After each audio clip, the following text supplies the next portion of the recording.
पाकिस्तान के अलावा Kenya, Philippine और बांग्लादेश को भी शामिल कर लिया है। इन 4 ममालिक के अलावा 36 ममालिक जो कि पहले से ही रेड लिस्ट में शामिल थे, लाखों पाकिस्तानी व कश्मीरी बरतानवी शहरी और बरतानिया में मुस्तकिल मुकीम पाकिस्तान में फंस के हुकूमत बरतानिया को यहाँ पर आए हुए बरतानवी शहरियों और दीगर इन अफराद को जो कि बरतानिया में मुस्तकिल मुकीम हैं, जिनकी फैमिलीज और कारोबार हैं, कम से कम 1 माह का नोटिस देना चाहिए था या फिर इस कलील वक्त में चार्टर्ड तैयारी के जरिए इन तमाम अफराद को बरतानिया वापस ले जाने में मदद करनी चाहिए जो 9 अप्रैल से पहले बरतानिया जाना चाहते हैं।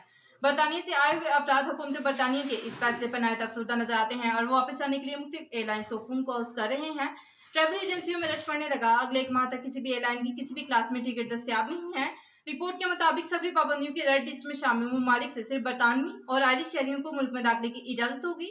रेड लिस्ट में शामिल ममालिक से बरतानिया आने वाले शहरियों को 10 दिन करेंटीना करना होगा। एक मुसाफिर को 1750 पाउंड जो कि पाकिस्तानी रकम के मुताबिक 3,67,500 रुपए एयरपोर्ट पर अदा करने होंगे और मुसाफिर को एयरपोर्ट से डायरेक्ट होटल भेजा जाएगा। 10 रोज के बाद ही वो अपने घर जा सकेंगे।